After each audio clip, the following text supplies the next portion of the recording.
Hello guys, তোমরা সবাই কেমন আছো? নিশ্চয়ই খুবই ভালো আছো, আমরাও সবাই ভালো আছি। আজকে একটা নতুন ভিডিও নিয়ে এলাম, অন্যরকম। ঠাকুমার চুল কাটা। তোমরা তো এমনি আমার ঠাকুমাকে অনেক ভালোবাসো, সাপোর্ট করো আমার ঠাকুমাকে। ওই জন্য ভাবলাম যে ঠাকুমারই তাহলে একটা ভিডিও দিই। তোমরা অনেক অনেক আমার ঠাকুমাকে ভালোবাসা দাও শর্ট ভিডিওই, তার জন্য তোমাদের সবাইকে অনেক অনেক থ্যাংক ইউ। আমার ঠাকুমা আশীর্বাদ করুক তোমাদের সবাই, তোমরা যেন সবাই ভালো থাকো। আর ভিডিওটা স্কিপ না করে পুরোটা দেখার জন্য অনুরোধ রইল। কথা একটু তোদলে যেতেই পারে, এখন তো ইউটিউবার নয় না আমি। কিছু ভুল হলে অবশ্যই ক্ষমা করে দিও। দেখো ঠাকুমা চুল কাটতে চলে এলাম। আজকে অন্য ভিডিও বললাম, এইটাই অন্য ভিডিও।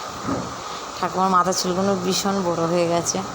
আমি ভাবলাম তাহলে চুল কেটে আমি ঠাকুমাও অনেক দিন ধরে বলছে যে চুল কেটে দে, চুলগুলো কেটে দে না, বড় হয়ে গেছে, মাথায় উকুন হয়ে গেছে।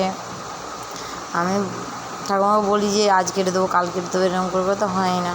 যতক্ষণ যেদিন রবিবার না পড়লে ঠাকুমার চুল কাটা একদমই আমার হয় না, কারণ অনেক কাজ থাকে না, অন্য অন্য বাড়িতেও কাজ থাকে, স্কুল, ছেলের প্রাইভেট, আঁকা, এইসব, তারপরে আর একটা ছেলে ঝামেলা, ওর জন্য একদমই হয় না। তাই জন্য ভাবলাম যে আজ তো রবিবার আছে, ছেলে শুধু আঁকা আছে, এঁকে এসে এবার খেলাধুলা করবে, আমি তো চুলটা আরামেই কাটাবো।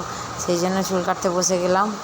ঠাকুমার চুল কাটতে ঠাকুমা হাত বাড়িয়ে আমার ছেলেদিকে আসতে মানা করছে, এইখানে একদম আসবি না, চুল কাটছে, উড়ে পড়বে গায়ে, ওই জন্য মানা করে দিল আমার ঠাকুমা। আর আমি ঠাকুমা যখন চুলগুলো কাটছিলাম তখন আমার ঠাকুমাকে এই যে লাগছে, তখন তো আমি এটা দেখিনি।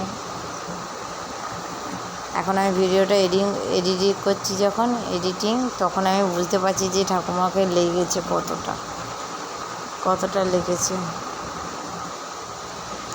কী করবো বলো, কাঁচিতে একদমই ধান নেয়। তবু আমি চেষ্টা করেছি সুন্দর করে কাটার জন্য, আস্তে আস্তে, তবু ওরই মধ্যে একটু লেগেছে। দেখেছি আমার ঠাকুমাকে মারতে আসছে আমার ছেলে, ঠাকুমা মানা করেছে বলে এইদিকে আসবি না একদম। ঠাকুমা আমাকে বসে বসে অনেক কথা বলছে, এই ওই। ঠাকুমার ঘাড়েতে কুঁচো চুলে ভর্তি হয়ে গেছে। ওই জন্য আমি ভাবলাম এই ঠাকুমাকে বললাম যে নিচু হয়, চুলগুলো আমি ভালো করে কেটে দিই।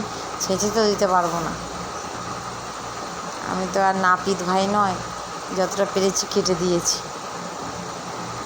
তাই কে করে দেয়? আমি বলে করে দিয়েছি। আরও তো নাতি নাতনি সবাই আছে, কেউ অত যত্ন করে বলো তো? আমি ছাড়া কেউ করে না। ঠিক আছে, আমি এখানে আছি বলে করছি, না থাকলে না করতাম, ওতে আমার কোনো ইয়ে নেই যে করবো না, এসব নয়। ঠাকুমাকেও আমরা খুবই ভালোবাসি, আর সারা জীবন যতদিন বেঁচে থাকবে এরকম করেই ভালোবেসে যাবো। আর এই ক্যামেরায় বলে নয়, নইলে আমার ঠাকুমাকে না ভালোবাসলে কী করে এত বয়সেও এখনও আছে বলো তো? ঠাকুমাকে আমরা যত্ন করি, ভালোবাসি, তাই জন্য। অন্য অন্য বড়লোকদের ঘরে দেখবে এত বয়স্করা ঠিক না, তাদেরকে না অযত্ন করে মেরেই দেয়।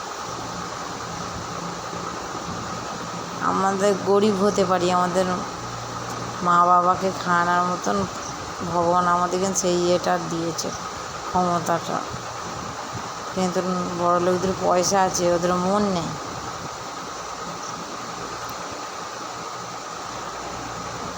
ক্যামেরাটা খুবই ডিস্টার্ব করেছে আমার ছেলে, তো ছোটো ছেলে তো ভালো করে ক্যামেরা ধরে না, কিছু ভুল হলে অবশ্যই তোমরা ক্ষমা করে দিও। ঠাকুমার চুলটা কাটা হয়ে গেছে, আমি এবারে একবার দেখে নিচ্ছি চিরুনি দিয়ে যে কোথাও ছোটো বড়ো রয়েছে নাকি। পারফেক্টভাবে তো চুল কাটতে পারিনি আমি, যতটা আমি পেরেছি ততটাই করেছি। সামনের দিকটা একটু বড় রয়ে গেছিলো যখন আজরাই, আবার দেখে আবার একটু কেটে দিলাম। যা, চেয়ারটা মুচকে গেল, বসে থাকতে থাকতে বসার চেয়ারটাও মুচকে গেল, ওই জন্য হাসলাম, মুচকে পড়ে যাচ্ছিলাম আমি আর একটু হলে।